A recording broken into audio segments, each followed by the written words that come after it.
Hello,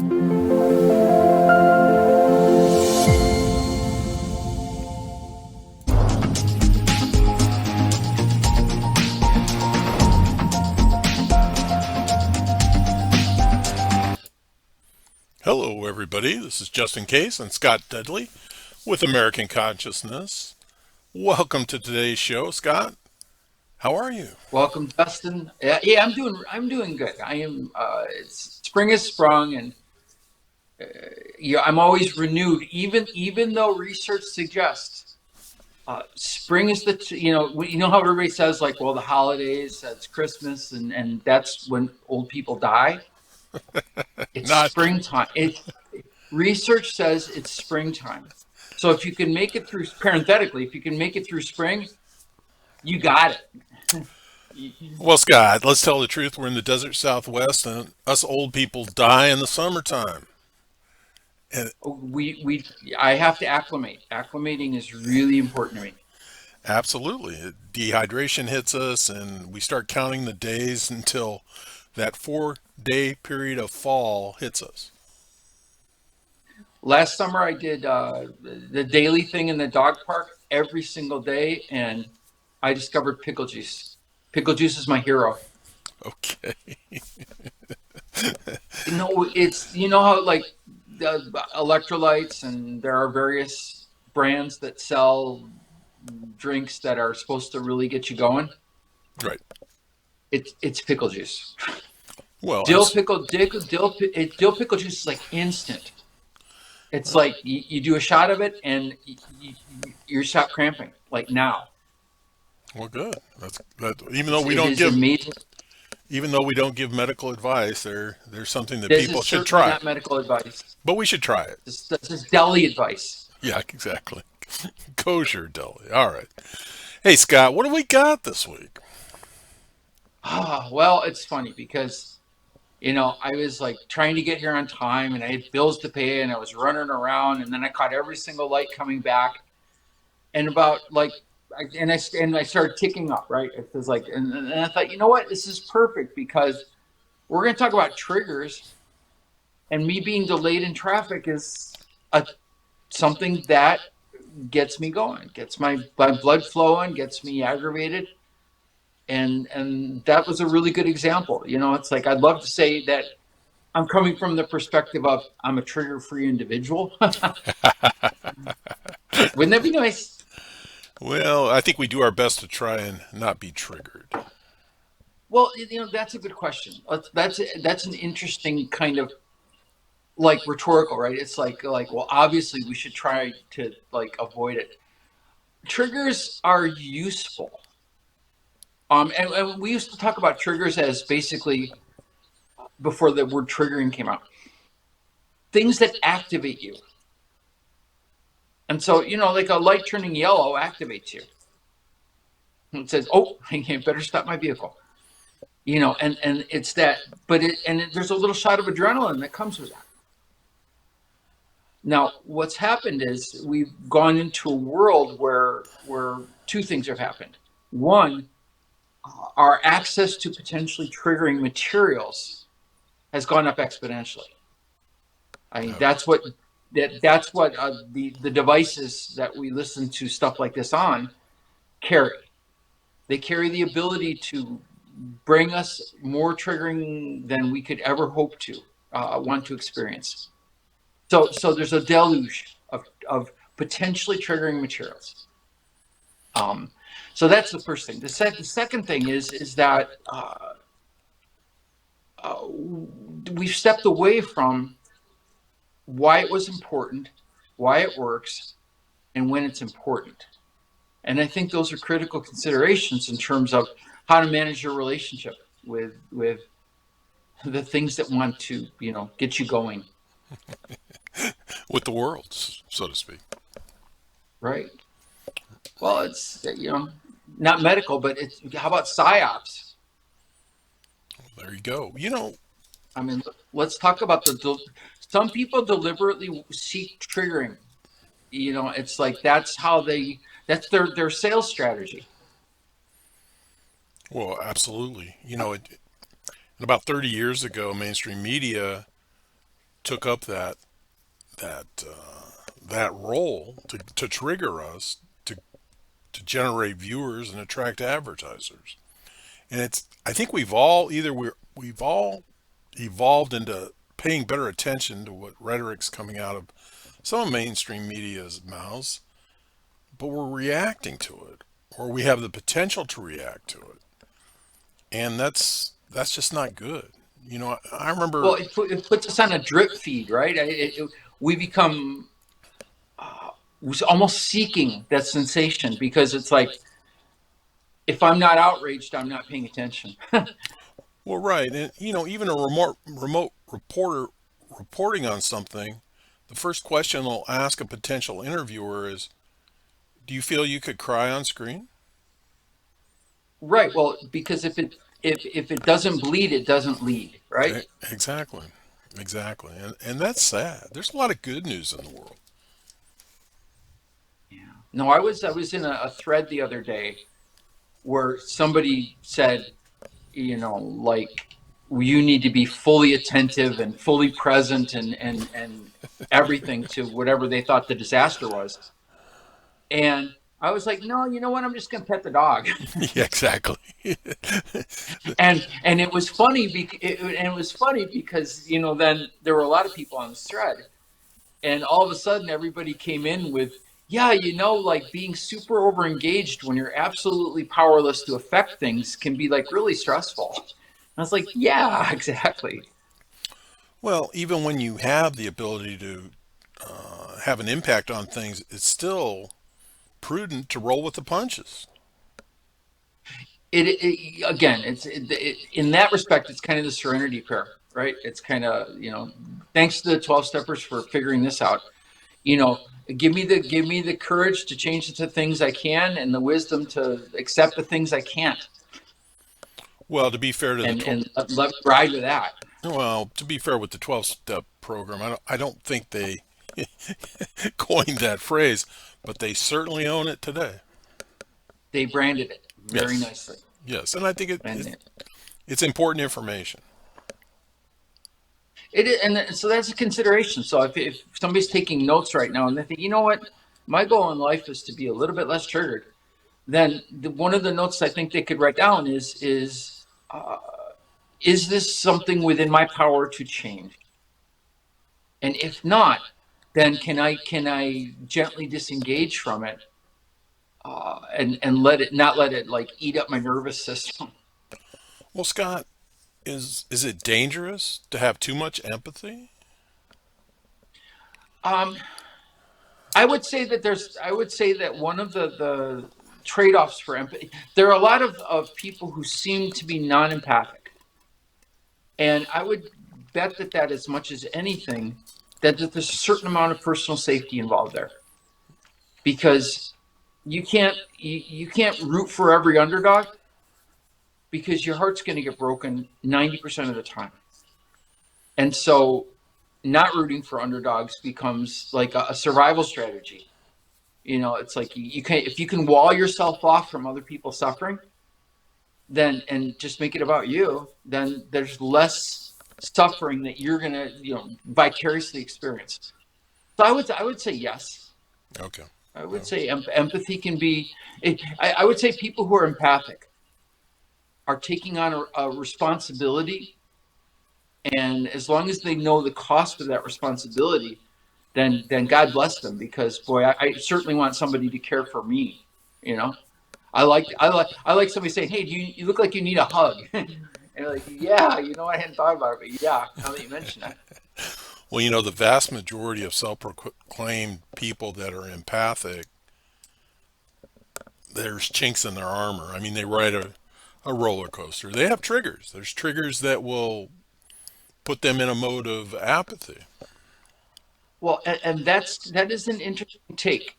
And one of the things that I've argued in one of my many publications, which you can get at lulupublishing.com, one of the things I've argued is that uh, you don't get to call yourself an empath. Right. The only people who can judge you on whether you're empathic are people to whom you're being empathic to. They say, "Wow, you really get me." while you're really listening, it feels like you know my story like inside and out. Well, okay, now you can say that person thinks I'm empathic, but because it involves two people or a group of people, then ultimately you can't be the judge Right. of Right. your own empathy. Right. And it's moment by moment. You could be in, Mm. you could have empathy in that moment and then fall from grace, so to speak. Absolutely. I wrote a little empathic piece last week about there's a certain leader right now whose car company isn't doing so well, and uh, and he's really freaking out. And I wrote a thing saying, it's like I was never the last one picked for soccer, but I know people who were, and it hurt. And I wasn't teased in the locker room, but I know people who were, and it hurt.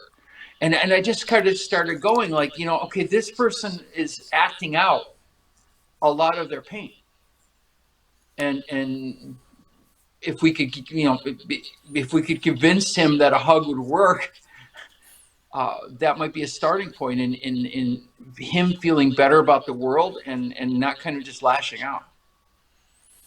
Well, yeah, I believe that in the right situations, but I do believe that people that lash out in a horrendous way are maybe genetically disposed to Oh, that behavior. absolutely. That, what? Let's talk about triggering and genetics. Do Okay. some of us have hot buttons? Even empathy has been, I used to teach classes of therapists, and we would go deep into the weeds on whether empathy was like a genetic thing, that talent that you were just born with, or whether it was something that you could develop over practice. And a lot of the people who struggled with empathy wanted to believe that it was like, well, you're born with it or you're not. And we're like, no, no, no, it's a lot of work. It's like a Well, jump shot. yeah, but I think we can evolve to it. I remember Yes. when I was going through puberty, I was angry about everything. I was angry that it was Tuesday. I was angry that the sun was shining. I was angry that the moon was shining. And then once through that, I lost all that anger. But, Yeah, that moodiness was something else, wasn't it? right, and I recognized how idiotic that behavior was for myself. But as an athlete and then later as a coach, I had to feign anger as a motivational tool.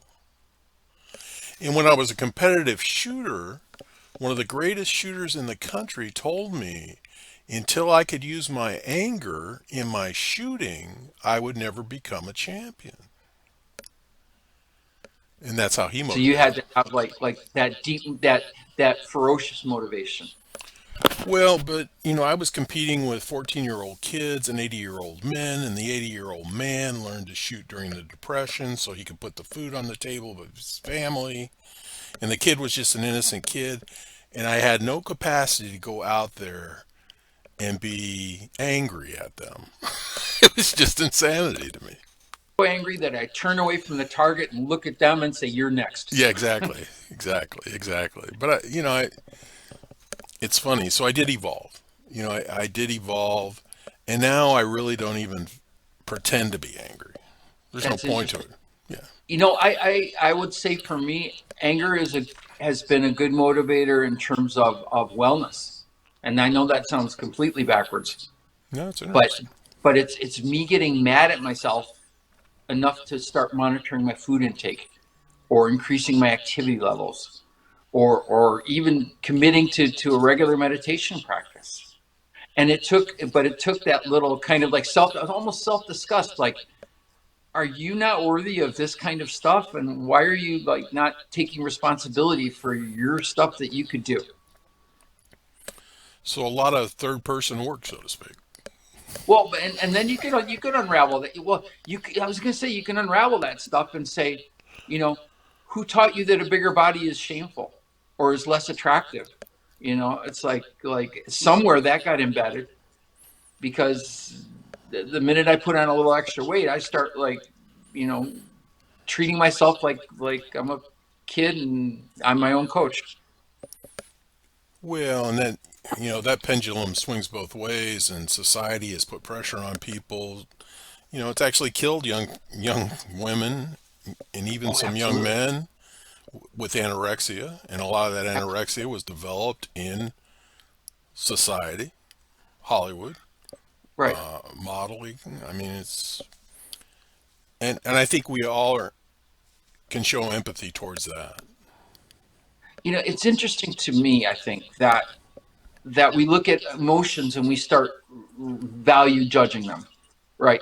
Well, like anger is bad, fear is bad, anxiety is horrible, depression's icky, but joy and happiness and winning the lottery, that stuff's all wonderful. And I wonder if that's not uh, a little duplicitous, just a little bit not quite true, that we just kind of sell ourselves this. And because ultimately, what comes with happiness? A brand new car, Well, Scott, a vacuum cleaner that you don't have, that just bounces around the room and magically cleans your stuff, and the cats chase it, and everybody's happy. And you don't have to do any work. That's happiness. It's so you look at this and say, why? How did the scales get tipped so that happy and joy and all this stuff got really important and really valued, and all of a sudden fear, which can save your darn life, you know, it, don't let your common sense make a coward out of you. Um, how did that all of a sudden become less important, or the anger necessary uh, to take on the important tasks, right? And that's an interesting question for me. well, Scott, my definition of happiness was probably chiseled in stone when I saw my first Hare Krishna band going down the street, and those people were so happy, jumping and Aren't they blissed singing out? It's amazing. but what amazed me is the vast majority of people that saw this spectacle hated it. Just absolutely hated it. They resented. How dare those people be so happy while I'm so miserable? It kind of gave a point counterpoint on it, didn't it? Yeah, it did. It did. And because you're valuing happiness, so that's the thing. When you're valuing happiness, you've never got enough. I mean, last week we talked about the bias on things that are in short supply. And if you've got happiness up on this pedestal, then any unhappy moment is torture, is a little bit of suffering. And so, what does that do to Monday morning? Well, I like Monday morning. I like Monday.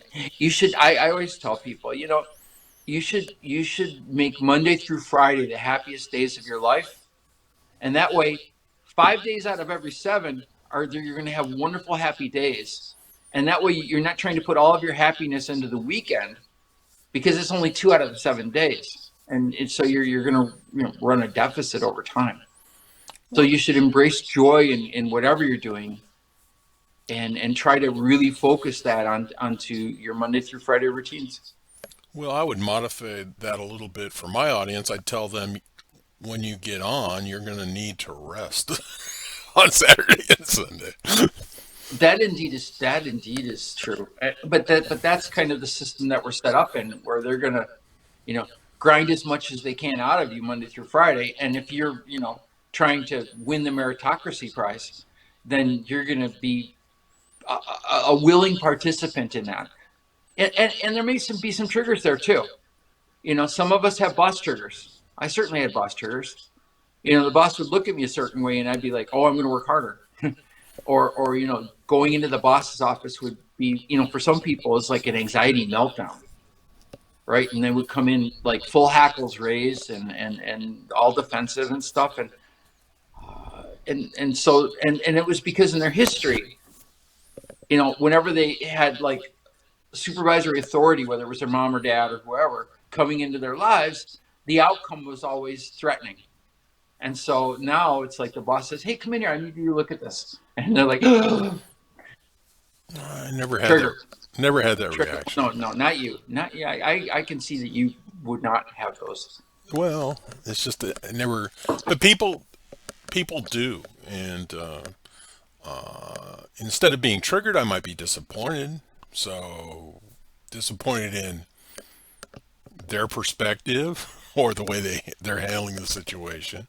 But it's not a trigger. It doesn't create anger. It's just a disappointment.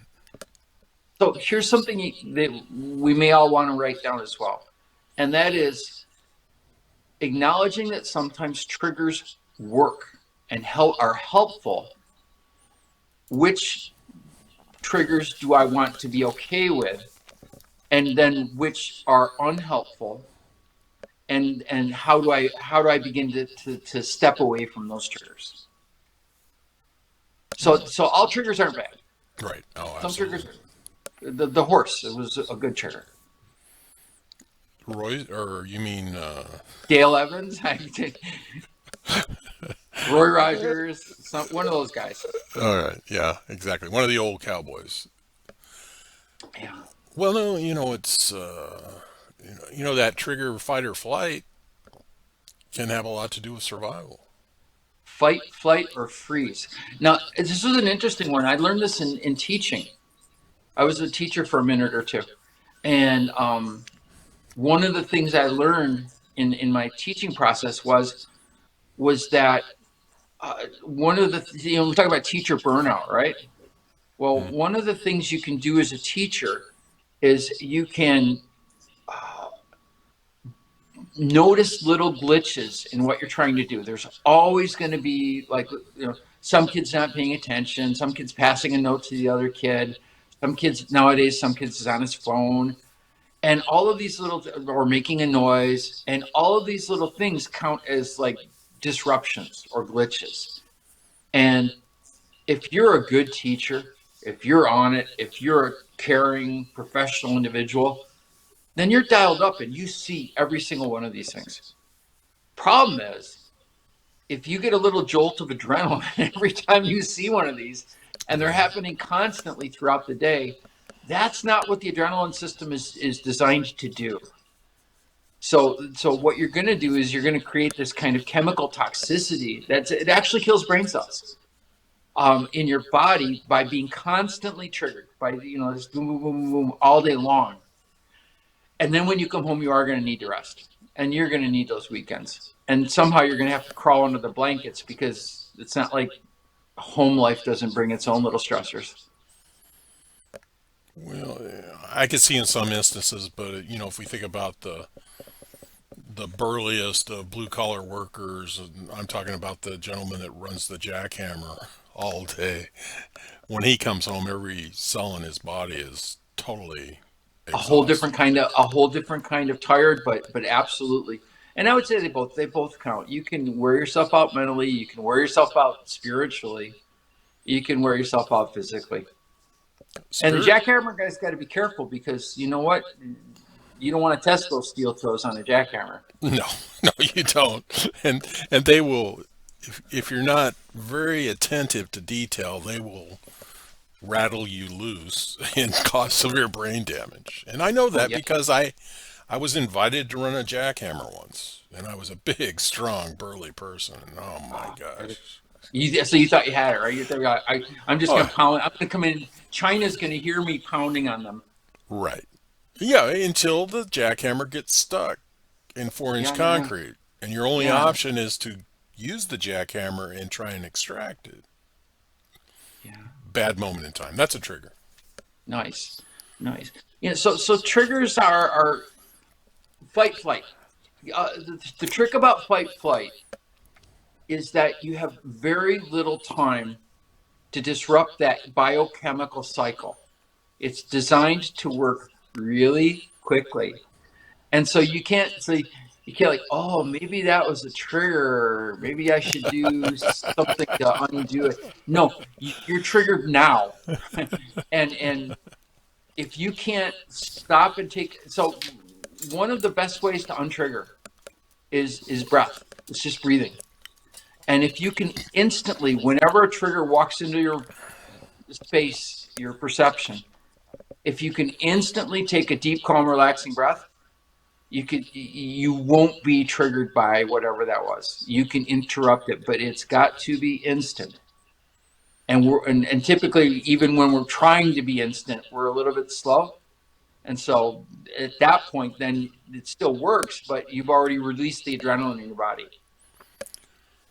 Well, yeah, the adrenaline in my body is instantaneous, but, and I am a reactionary, and I don't really have the skill to flight. So, what I spend a lot of time in my life is scenarios, deciding how I would handle certain scenarios. So that is a good preventative strategy, because if you've already played it out in your head, then you're not going to be overwhelmed by this fight flight thing, because you've already wondered about that possibility and had some sort of scenario playing out. You've already got a plan B, plan C, whatever. Right. And those plans are going to help offset triggering. You could probably do that doom scrolling. If you're going to pick up your whatever application platform that you want and go from article to article of things that just outrage you. Yeah. If you pick up the phone and think to yourself, I'm about to look at a bunch of things that are going to outrage me, and I have a choice on any of those things, to just kind of let it go through me, or to stop and get really mad and jump in the comment thread and say, I'm really mad and this is awful, you know, and doing that ahead of time, like you were saying, kind of envisioning the scenario, will probably reduce your doom scrolling angst significantly. Well, absolutely. And, you know, a lot of people are triggered by people that don't know what they're talking about. Like us. We Okay, don't trigger yeah, I'm going to people. raise my hand on that one. When I've got people, especially people who don't know what they're talking about, and people are listening to them, Right. and I'm like, ah, But you're right, people that gets react me. to that, and people react to that. That, And that gets me. And there's nothing. This is back to accepting stuff. There's really very little you can do to offset that vibe. So if it's like, what are you going to do? You roll into the comment thread with facts? no, It's like nobody's going to read your comment. no, you don't. And, you know, you don't have to, consider what it is and consider who's triggering you and just let it roll off your back. Yeah, where that can be, where that can amp me up, is that 500 people now believe what you said, even though it's complete nonsense. Well, as they should believe what I say, and when I figure out what the truth is, I'll lay it on them then. Yeah, but that's you and me and thee. It's not that's not the person who's looking for enough likes to pay for their kids' college education.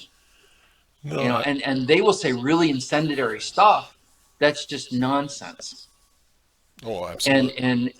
when you reply, you can even go in there, if your reply is good enough, they'll just go ahead and delete your reply.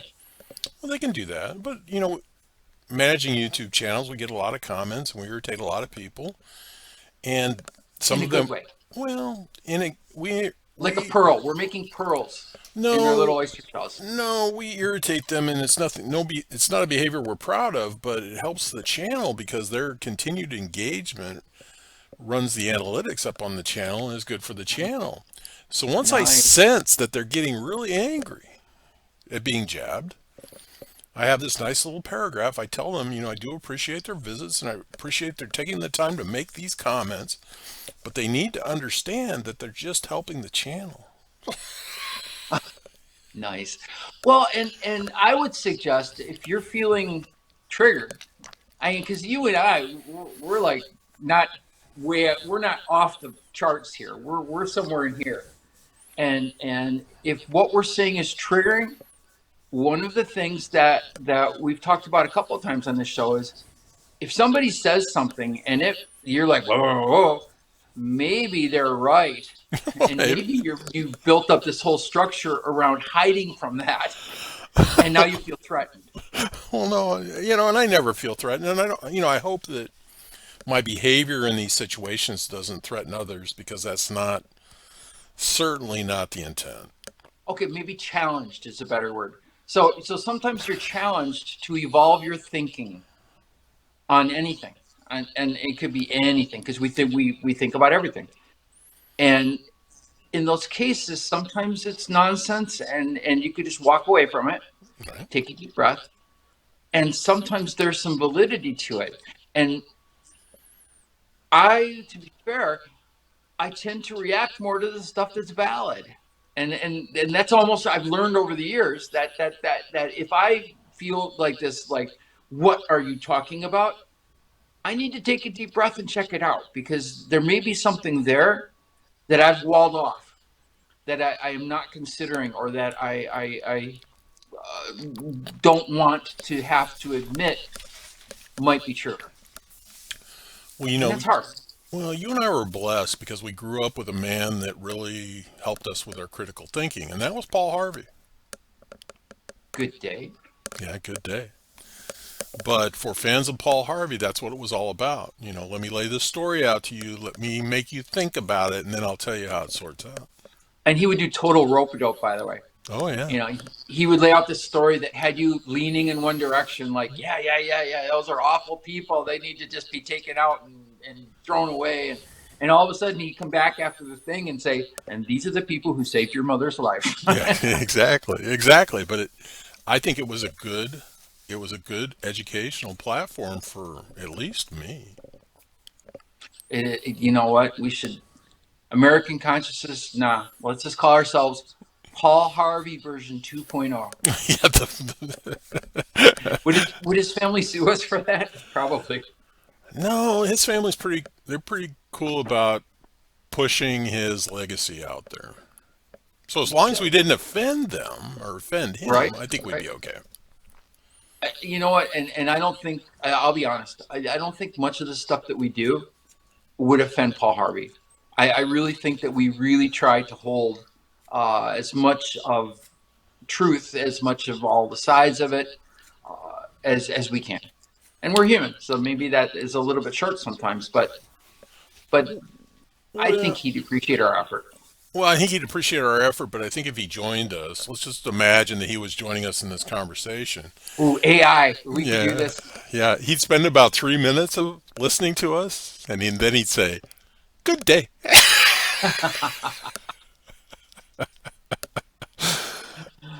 Oh, you know what? That someday we should do that. If we were going to do a show and channel Paul Harvey, what would it sound like, and how would we do it? Wow, That would be a show. that would be a show. I don't know that I'm up to it, but I think it would be a show. No, exactly. we'd have to actually do we'd have to actually do like heavy prep work to get there. Was like, So well, and go ahead. the other thing about my youth, the book that I got for Christmas that I always look forward to getting was the latest Andy Rooney book. No wonder I'm so messed up. Right? And, Yeah. and what was I getting? I was poaching my parents' Kurt Vonnegut paperbacks. Yeah. Yeah. So I was Kurt Vonnegut was my, this has to make sense a certain way, and it's so absurd that I don't even know where to start. And especially his stuff with war, because he was in Dresden when they firebombed it, in World War II, and that left a lasting impression on him, Oh, for bet. sure. Oh, And bet. so Slaughterhouse 5 was that story, and so he had some really interesting ideas about a lot of things. But again, it's like, who do you take your and that's something to think about from triggering too, because your triggering is going to be contextually based on your value system. And your value system didn't spring out of a J.C. Penney catalog. It was gifted to you by your parents, by the educational experiences you had, by the teachers you had, by the churches you went to, or didn't go to. And all of those things contributed to kind of give you this is who I am, and this is what I think about these things. And that's outrageous. I can't believe you're saying that. And that there you are, you're triggered. Well, I grew up watching as a child Bill Buckley, and my mom would stick her head in and go, "Why are you watching that?" And I'd say, "I don't know, but one day I'm going to understand it." Nice. Well, that was the greatest lie I ever told because now I can go back and listen to Bill Buckley, and I'm not quite sure his choice of words were designed so nobody understood what he was talking about. He was like Sade song. He was a smooth operator. And so you're right. He would be like weaving these kind of complex intellectual stuff into regular everyday experiences. And yeah, it always kind of left me going, I don't know if I agree with you or not, because I'm not sure whether you agree with yourself. Well, I never got to that point. I'm not sure what you said, Bill, but it sounded good. Oh yeah, he made a living doing it. So It's kind of like Carl Sagan. He went when he was making money talking about solving global warming, and then all of a sudden he turned went the other way. yeah, Financial. all of our beautiful people. Ewell Gibbons was like eating all that natural food and that died of stomach cancer. You know, Well, you got to. the irony of who we claim to be and then how it ends up is sometimes pretty staggering. What's that? What we can do something about? But he just Right. had a tainted hickory nut. And I think they were all sincere people. Buckley, Sagan, Ewell Gibbons, they were all sincere people. But Carl Sagan had bills to pay. Right. And so a lot of his messaging, a lot of the stuff that he's written was designed to trigger people into to OMG, this is really important. Buy the book. Well, absolutely, as Gord Vidal did, and a lot of people. And I don't think they should be judged for that, but it just has to be taken with a grain of salt. And I think most of life and most of the world has to be taken with a grain of salt. And my doctor told me sodium was going to make my blood pressure bad, so I But cut all that's the salt out. So now I'm believing everything everybody says. but that's basically been disproved. And a lot of doctors were telling us to take our statins. Well, that's up for debate. Yeah, yeah. Well, and we won't go too far down this rabbit No, hole. no, no, we're not. But it's all But up I'm for eating debate. butter. But I've been eating butter for 25 years now. Ever since I decided that margarine's probably not as good for you, Well, it isn't because butter tastes a hell of a lot better. and that too, right? One of life's pleasures. And I'm glad you're eating non-salted butter. No, and my butter's salted. It tastes Okay. better that way. Yeah, it But I'm does. not a salt. Way off track here. But I'm not a salt person. Neither am I. Uh, Salt's okay, but they put so much salt in everything that I never add salt to anything to speak of. Well, and if you have a water conditioner on your house and you drink water conditioned water, you don't need salt from anything. No, that's true. They're putting sodium in it to make it softer. Right, right. And same thing, your city water may be loaded with salt. Yeah. Yes, very much true. So, But don't let that trigger you. no, absolutely not. I mean, Absolutely look not. at fluor. Look at. I could say fluoride, and 43 listeners just got triggered. Oh, yeah, I know. Both ways. Yeah, But it absolutely. wasn't even one way or the other. It was both ways. Well, I don't believe the proponents are too passionate about it, Scott. Well, except that it's except that it's still around. Yeah, exactly. Exactly. So somebody somewhere is pushing the button. Yes. Right. Yeah. It's like daylight savings time. Another good example, right? Now that triggers me, damn it. Which way? I mean, my thing is, I'm willing to end this thing, but I have to end it with my hour back.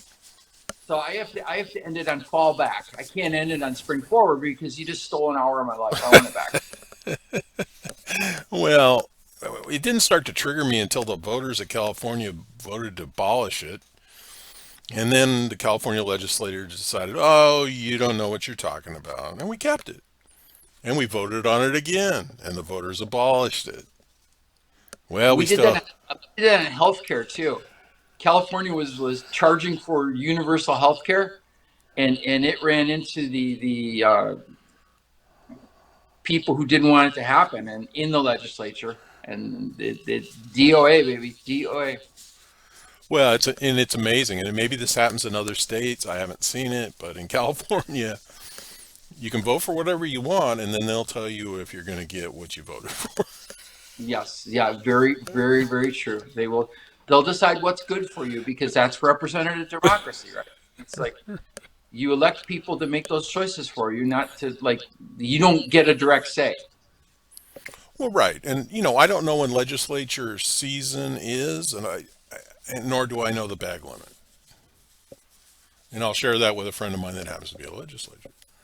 Yeah, yeah, yeah. It's their own little world, and sadly, it's kind of disconnected from the world of the working people or the world of the regular folks at home. I wish it wasn't, but that's kind of the way it's evolved. And it never triggered me before until they did that. So I'm triggered by lack of respect, I guess. There you go. So if someone disrespects you, that could Oh, be a trigger. not necessarily, because I'd have to consider the source.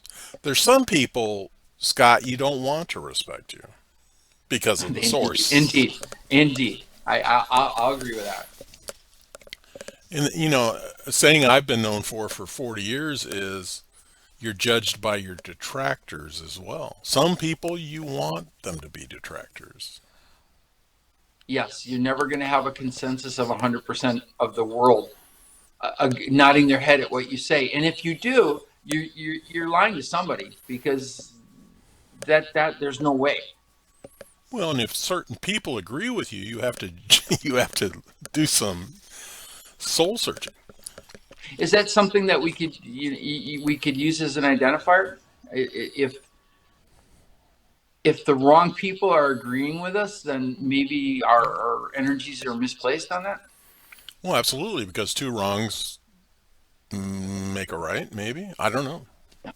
But that's a hard one because the minute people are nodding their heads and saying, "Yeah, you got this," yeah, I'm vibing with what you're saying. You resonate. You know, um, that can be real ego gratifying, right? I mean, it's like now you're like, "Ooh, somebody likes me." Well, yeah, but you look at both of us, and we nod our head yes just to end a conversation. So, what disservice have we done to humanity? Right? And honestly, it's like I judge the content. Don't judge me. I think because I'm not doing this for likes on Facebook. I'm doing it to kind of get stuff out to help people to make their lives easier. Well, absolutely, and we do it for self therapy as well. It Oh yeah, absolutely. I learn stuff every show. absolutely, and I do too. So, and I'm not triggered by what I necessarily learn, and the show doesn't trigger me. No, no, me neither. It's kind of sometimes it's kind of fun to talk about things that could be triggers and not get triggered by them. Well, triggers have taken a nasty role in society. They have. I mean, if you look at any sort of like the mental health indices or anything like that, it's like anxiety and depression are ruling the roost. You see the little graph and it's going like that. And a lot of that is it's probably your magic phone that like wants you to pay attention to it. So it'll send you triggering things because it wants you to pick it up and to touch the touch screen and to let it know how much it's your best friend. And so ultimately you've got the whole system designed to get you activated, to get you motivated, to push stuff. And you do that because you're energized. Whether it's triggered happy or triggered angry, you're energized. And I think we have to think about that our bodies and our minds and our neurochemical system wasn't designed to be triggered that often. Well, We're not designed to be excited about something every 30 seconds. well, that's why we all have a smartphone. You have an emergency notification setting. And when the phone started going off and I didn't realize that, that triggered me because I was very angry. I didn't need to know about an Amber Alert that was 800 miles away at 2 o'clock in the morning. Nor did I need to know about an earthquake that hit 30 seconds ago. Yeah, those earthquake apps are. I'm a rock hound person, and like the app that wins the award for the least helpful app in the world is the one where you shoot your camera at a rock and the app tells you what you found. It's like inevitably incorrect. Well, just like bird identification and all those identification apps. Yeah. And the earthquake apps were really promising when they came out, but you're absolutely right. It's like 5 minutes after the earthquake's a little bit late. And then they were giving me earthquakes that were I didn't even feel. It's like 150 miles away, and somebody over there probably felt it, but I didn't feel it. But I Well, did hear beep beep beep beep wake up thing. I live a mile away from the tail end of the San Andreas Fault. We live in earthquake country. So don't go outside and start jumping up and down for goodness sake. No, absolutely, but we live in earthquake company. We've chose that. Yes. It's Yeah. kind of like, and people say, how do you live in earthquake country? Because I don't live in hurricane country. Because I can't imagine. Or tornado country. I'm from the Midwest, and I saw a city torn apart. I saw elm trees that were wider, like redwoods almost in terms of how big they were, ripped up with the sidewalk ripped up as well. So tornadoes and tornadoes get on you pretty quickly, right? It's not quite as fast as a earthquake, but you've got very little time to kind of deal with the fact that your house may not be there in a minute. Well, tornadoes, earthquakes, tornadoes, Floods. mental health. All of those have one thing in common. They're not known sciences. Mental health is an art. Oh, absolutely. And the people who designed it as if it were a science. Right. And sometimes there's some conflict there because it really is nice to have a way to measure things. And at the same time, it's I can make a pretty compelling argument that anxiety is my best friend because it's like sitting in the background going, "Hey, dude, pay attention to this because it's going to like cost you money or it's going to cost you your life." you know, and that's not a bad part of that anxiety is not evil. It's just it's looking out for your best interests. Well, but that's not anxiety for you, Scott. That's learned behavior. That again, I think with most people who are struggling with their anxiety, they probably should try giving it a hug instead of fighting it. And just say, hey, I know you're trying to get me out of this. I know you're trying to keep me dialed up so that I don't screw this up. But it's okay. I got this. I'm the grown up. Go play with your Legos or something, and leave me alone, anxiety. I'm good. Legos? I don't know what anxiety does when it's not freaking out about things, but it needs to go do that 90% of the time. 90% of the time when my anxiety starts to tingle, it's something that really isn't life or death. It's like, okay, I know. It's like I had my mom in the passenger seat when I learned how to drive. It's like I know this energy and I don't really need it all the time. No, absolutely, because we've outgrown that. Well, and again, physiologically, it's not good for you. This stuff will kill you. It'll give you heart attacks. It'll give you strokes. It'll raise your blood pressure. A constant state of anxiety, or up to and including panic attacks, is biochemically not good for you. Well, absolutely, destroys families, destroys relationships. You can go on down the list, but you and I are subject to it. But I think we've developed coping skills that we recognize it, so we're not in a anxious moment and not realizing it. No, very true. And so there's one to write down. Recognition. Did I miss the deep breath? Yeah. I had a chance to cut this off, and I'm not always going to get every chance right. So am I in it now? And then is it sometimes it's okay. Sometimes it's like, yeah, I can be triggered right now. Little trigger actions, little anger here will not end the world. Or it's going to be like, you know what, I don't need this. It's not really necessary. It's again, it's one of those things I can't change anyway. Why am I getting all peevy about it? And then you want to be able to bring it down. Well, absolutely. If for people that are worried about the sky is falling, it's never fell. And if it does fall, there's nothing we can do about it. One of my favorite songs. I started reposting it because it came out like right before COVID started, and it was the Church of somebody, I can't remember their name, but it's everybody's going to die. And so whenever I'm thinking, like all these kind of like, oh, this is so important that I need to be really hooked up on it. I'm like, oh, well, wait a minute, everybody's going to die. It's not that big a deal. Oh, absolutely. Well, in your industry, they're coming to take me away. I don't. That was a funny song, Trees and Flowers. That was the Ghoul, WKVD, Channel 50, Detroit. He would do cheap horror movies and monster movies every Saturday night. That was his into commercial song.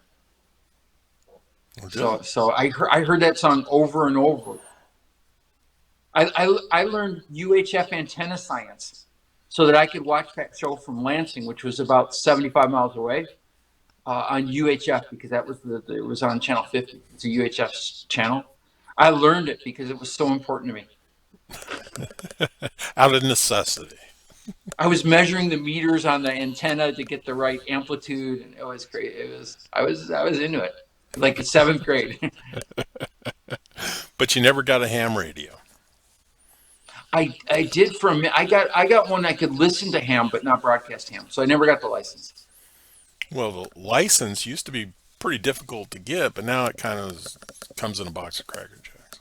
Nice, nice. But can't eat Cracker Jacks anymore. Darn it! Well, there you go. But you, If I knew they had ham radio licenses in there, do you think we'll ever get? Do you think that'll ever become an essential form of communication again? Back in the day, it was like the only way you could talk to like a ship way out in the middle of nowhere. well, I think in a serious world disaster, it may be the only form of communication. But if you stop to think about, is that communication going to be necessary? Ah, good point. So we can hear about everybody else going down the tubes while we're going down the tubes. Well, it's kind of like when people were predicting World War III not too long ago. The city of New York put together a PSA about what to do in a nuclear confrontation. But that's been known for a long time. You just put your head between your legs and kiss your ass goodbye. Yeah, None. yeah, yeah. I was going to say that was my understanding as well. So we have a plan. We're going to need that notification so have time to implement our plan. But Well, ultimately, the degree of radiation exposure is going to make. I was going to be a nuclear scientist for a minute. I took a class from a guy who was like the head of Oak Ridge, Tennessee, the nuclear place down there, and I loved it. It was so interesting, and I sailed on to other topics, but I never lost my love for all things nuclear. But ultimately, there may be some survival things that help. You know, we're far enough along where we could take a dose of radiation, and the stuff that would take 20 years to cook probably won't get us. yeah, but you're gonna have an issue with you know what do they call it, winter storm. Oh yeah, yeah, absolutely. So it's a If it were big time, if it were global thermonuclear, like yeah. the big deal, then yeah, you would get global warming would no longer be an issue. No, absolutely, and oxygen would be something you would need. So you don't really need to store water because oxygen is what you're going to want. But we had a nuclear scientist in our valley here who was the dean at San Diego State in our valley, and he and I became friends. And I would go to lunch with him and just marvel how brilliant he was. Oh, it's cool stuff too. I mean, it's like all the little atoms and what they do and what they can't do, and how long it takes them to degrade and not. flow off of, alpha gamma radiation. Interesting stuff. And I think they shipped him back to the big college because they thought he was having too much fun here. Nice. But we're not triggered. Obviously, you and I aren't triggered by the fear of like nuclear, but some people are, right? Well, I think so. I think that's why they throw it in our face. Could you imagine walking around with OMG, the nuclear war is imminent in your head all day? I, gee, I'm turning I, off. I'm turning off that notification on my phone, but I think that's the one you can't turn off. It's the only one. you're like Scott, your radiation limit has been exceeded. You need to do something. Yeah, you're cooked. It is the bend over time.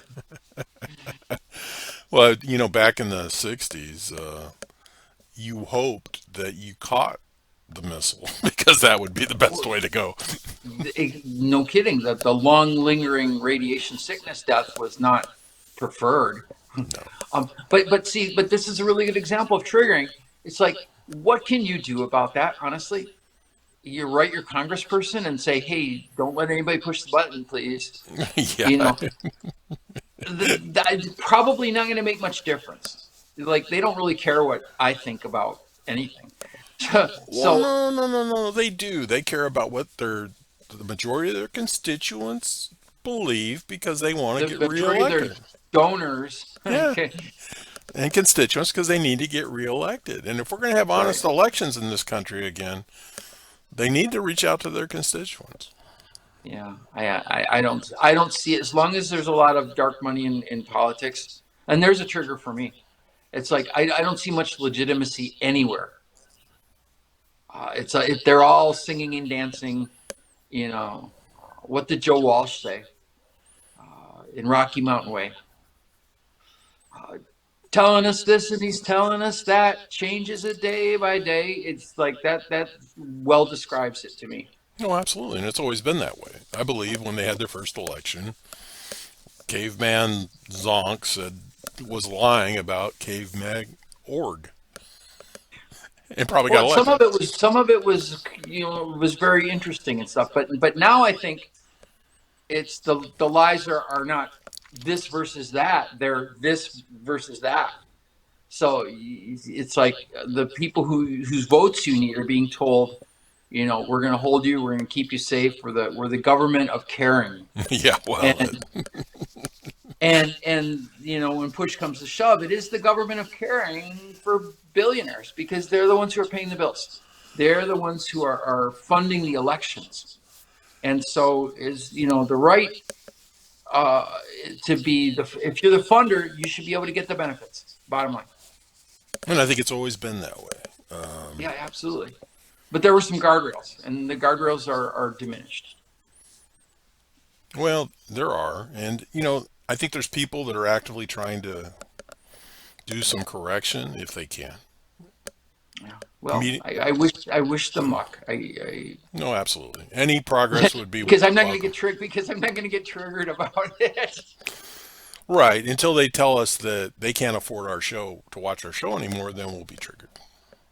Yeah, that would be a little bit of a bummer. I mean, I would just take it live at the dog park, right? Yeah, We'll, exactly. we'll just have you come over, or I'll put you up on FaceTime, and we'll do like a live for the dog park. And then if anybody wants to see us, they'll have to come to the dog park and hang out and watch it. Well, that might be a thought. Speaking of the dog park, what do we got? Well, so this is a real topic, and it's funny because it's harder to get people to kind of do deep dives into their own triggering. And again, it's because we legitimatize our triggers.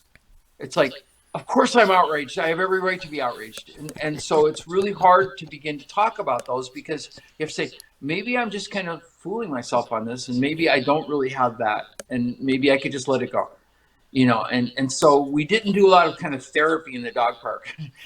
And, so everybody's not kumbaya. Everybody's not walking around going Hare Krishna, Hare Krishna. Everybody's still their irascible selves, and me included.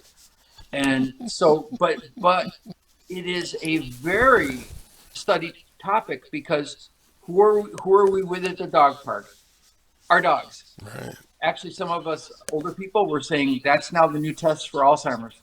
If you show up and didn't bring your dog, we're concerned. So, but dogs are constantly reacting, and it's called reactivity in dogs.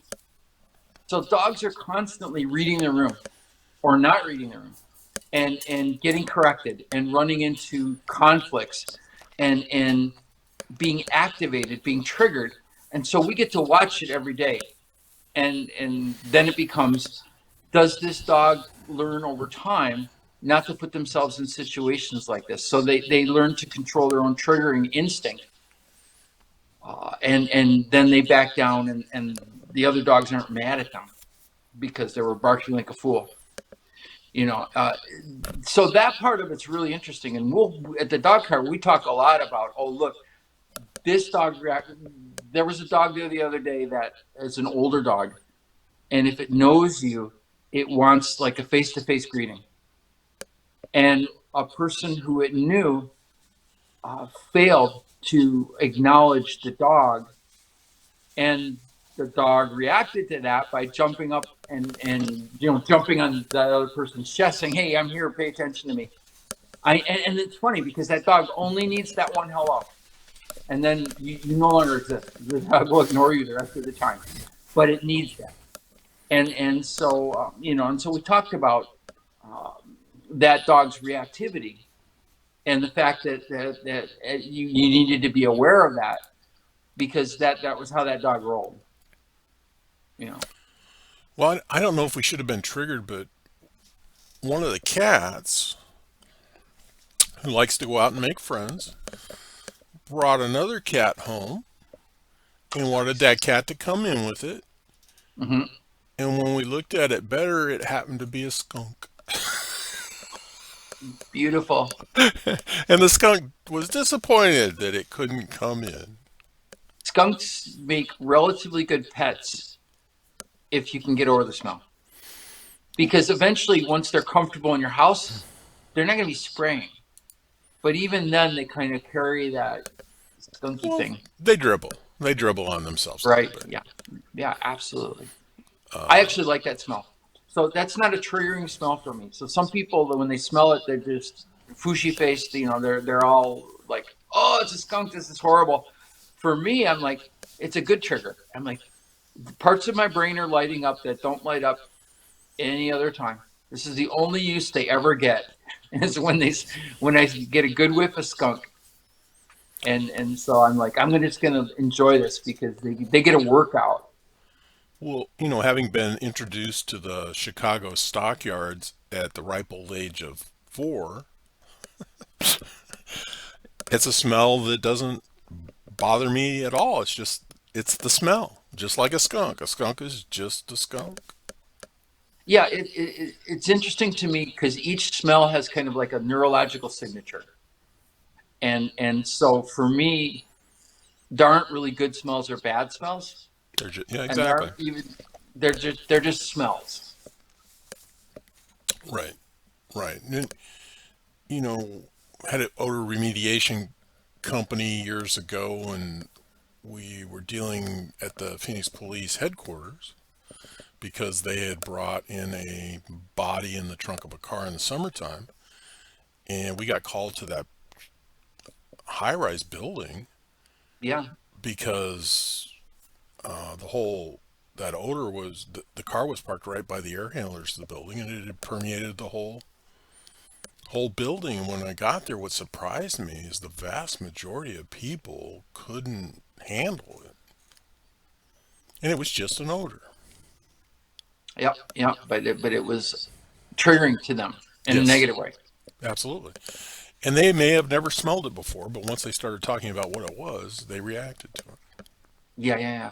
Well, and the minute you label something as awful it. or unlivable, like I can't stand this. Well, you're inviting yourself to Triggerland. Well, right, which I, Instead of just saying, this is an inaccurate opinion that I don't agree with.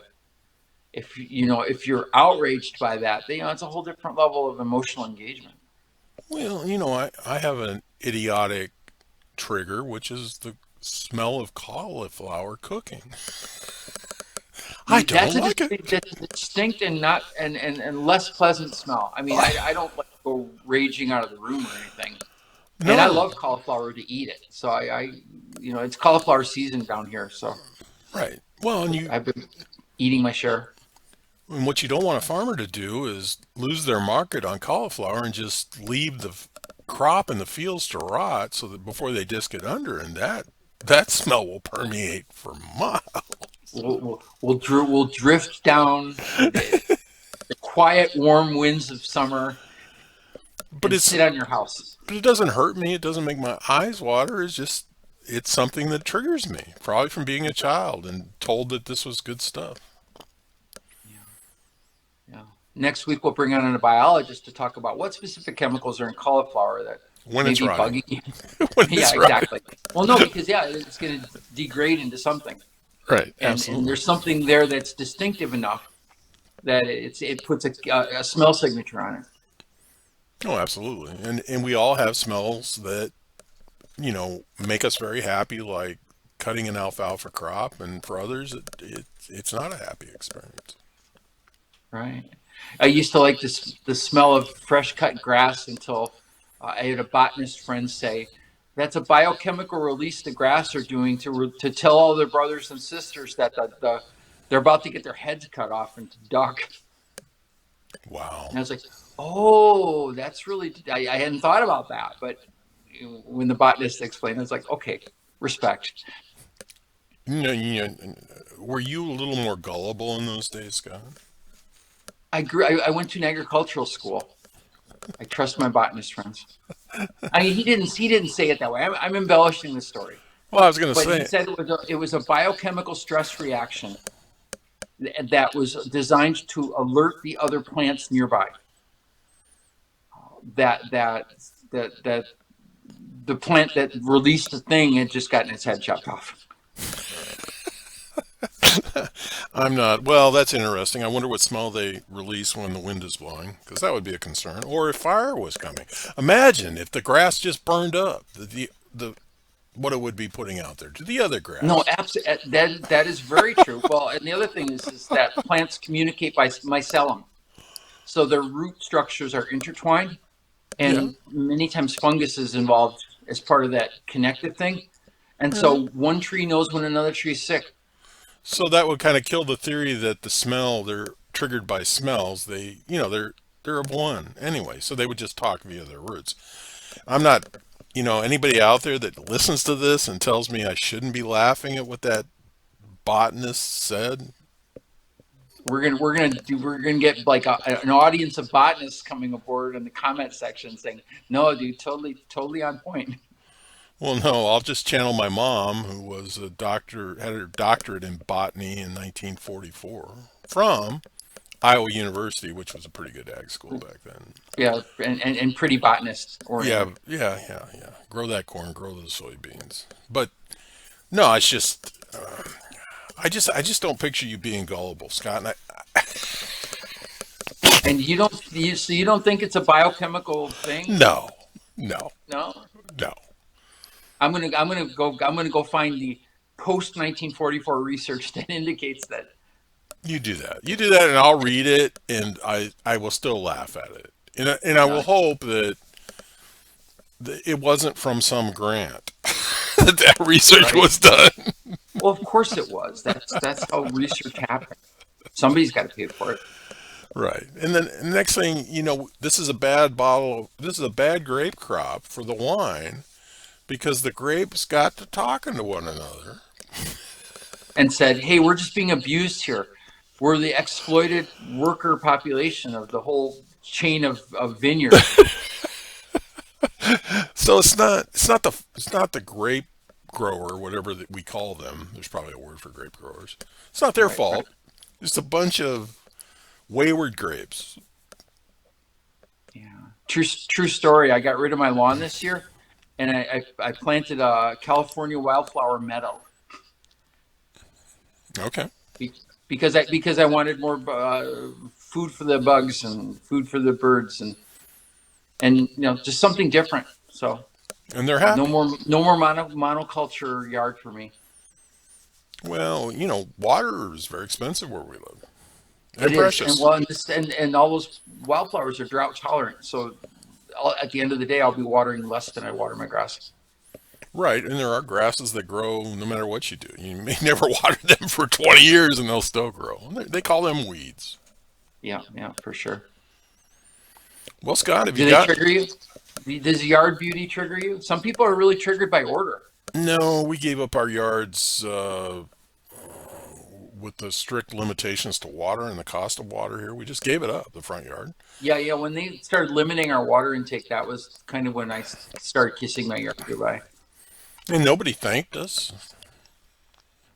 No, and I didn't get a big rebate or something when they figured out that my water wasn't connected to the rest of the state of California. Right, right. Which is up to its neck in water these days. Good, which is Yeah, good. absolutely. Absolutely.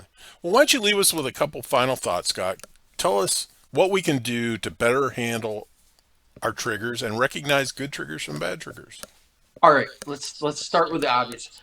Trigger is a natural biochemical response to anything that could be considered activating. It was originally designed to keep lions from eating us when we walked out into the meadow.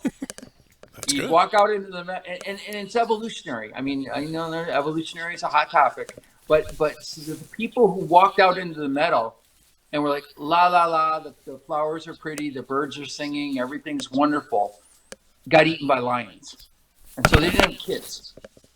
And so the people who did notice and go, oh my God, there's a lion. Well, that's triggering, but their kids survived. Selective order. And so they had kids, and so triggering became a part of almost every animal has this activation thing. What happened is we carved ourselves away from lions and tigers and bears, and we started putting ourselves in vehicles and building cities and developed the internet, and with all of these little kind of civilization things, there were all these opportunities for us to be triggered. And so we've got this trigger happy world now. And there are a significant number of people who profit off of us being triggered, whether they're selling things or whether they're trying to get us to go on opinions, whether it's media. They want us to click. And clicking is a trigger response. So if you're clicking on stuff because you're like, oh my God, they really did that, that's a trigger. You just responded to it. You're as simple as an animal clicking on something to get food. It's easy, simple reinforcement, but it comes with a cost. So being triggered costs you biochemical energy. It releases adrenaline. Adrenaline is really not good for you, and because it releases cortisol, which can add weight to you. First of all, it gives you belly fat, but secondly, it's a neurotoxin. So you get enough cortisol in your system and your liver can't process it and you lose brain cells, which probably doesn't help you get less reactive. It probably makes you more reactive. So it's something that needs to be managed and something that needs to be aware of. And the easiest way to manage it is to really get in front of it and say, oh, I'm going to enter in, as Justin was pointing out, realize when you're going to enter into triggering territory and think it through ahead of time so that you're not seeing it for the first time. You're seeing something that you anticipated that can be far less triggering. Otherwise, if something just kind of pops up and you are able to take an immediate, calm, deep, relaxing breath, you can unravel it. And try this the next time try it on something like the the basketball playoffs are right now. You know, watch when something bad happens to your team or the referee blows a call. Take a deep breath. Just take a deep breath because the referee is not going to change their call based on you yelling at the TV. You know, and that's really the key here is ultimately the only one that you're harming with your triggering behavior or helping with your triggering behavior is almost always you. Right. Sometimes you can be motivated, sometimes you can get change, sometimes you can get some sort of positive change off of being motivated by being triggered. As I said earlier, you know, if I get big enough, because I come from a family of huge people, and many of them were morbidly obese. If I get big enough, I get mad and I start exercising and I stop eating things that aren't really good for me. And it makes a difference. And I'm a healthier person because of that anger, because of that trigger reaction. So that it's not always bad, but it can be. And they farm us because they're like, where are the buttons? If you've ever had a toddler, my goodness, they download you, and then they look for anything that gets you to lean a certain way, and they push that button until you figure out you've got the button. And then you take a deep breath and you say, you know what? The next time you ask me for that toy, you're never ever getting that toy as long as I'm alive. Are we clear? Well, one of my uh, coping skills is, and you may find this hard to believe, but I've been called an ass a few times in my life. I'm sure it was complimentary. Well, it could have been, but my coping skill was always, It was Cleopatra, and she didn't put the P on the end of the word. but my coping skill was always, and your point. Yeah, right, right. Yeah, be that as it may. We're Yeah, exactly, exactly. What does that have to do with the price of tea in China? well, and it, there's no objective measure of ass. So Yeah, good ultimately, point. if somebody says that, it's a subjective opinion, and they're entitled to it. It's not harming anybody. Right, and If you don't certainly, get triggered, if you don't get triggered by yeah, it, it's certainly not harming me. no.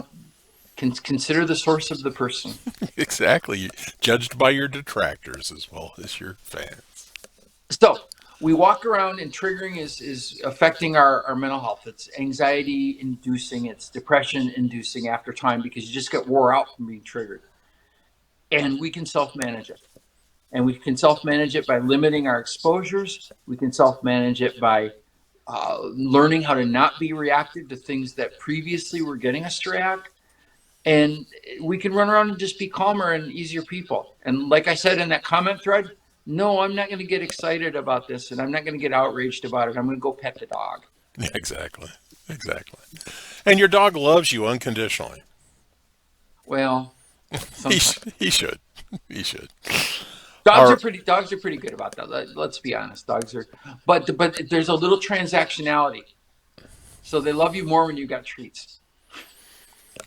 Well, cats are too, but they feel responsible for our behavior, and they're trying to make us better people. Yeah. Dogs manage the now, and cats manage the multiverse. There you And go. and and both of them realize that humans aren't very good in the now. We're always past and futuring, and that we're kind of blind in the multiverse. And so both of the species kind of, I think they chose to domesticate. To be honest, I think they looked at us and said, those guys are basket cases. They'll never make it without us. Exactly. And we'll do this in exchange for treats. Everything's good. And the dog showed up because he was kind of he wanted to eat, and we would feed him. Dogs are all about now. Yeah. And if they're hungry now, it's, don't worry about next week. Feed me. Well, everybody, this has been Justin Case and Scott Dudley, and we want to thank everybody out at the dog park, and we hope we've helped them because they certainly could learn something from this episode as we have. So, thanks for joining us. Remember, additional information is provided in the Read More, and please connect with Scott when time permits.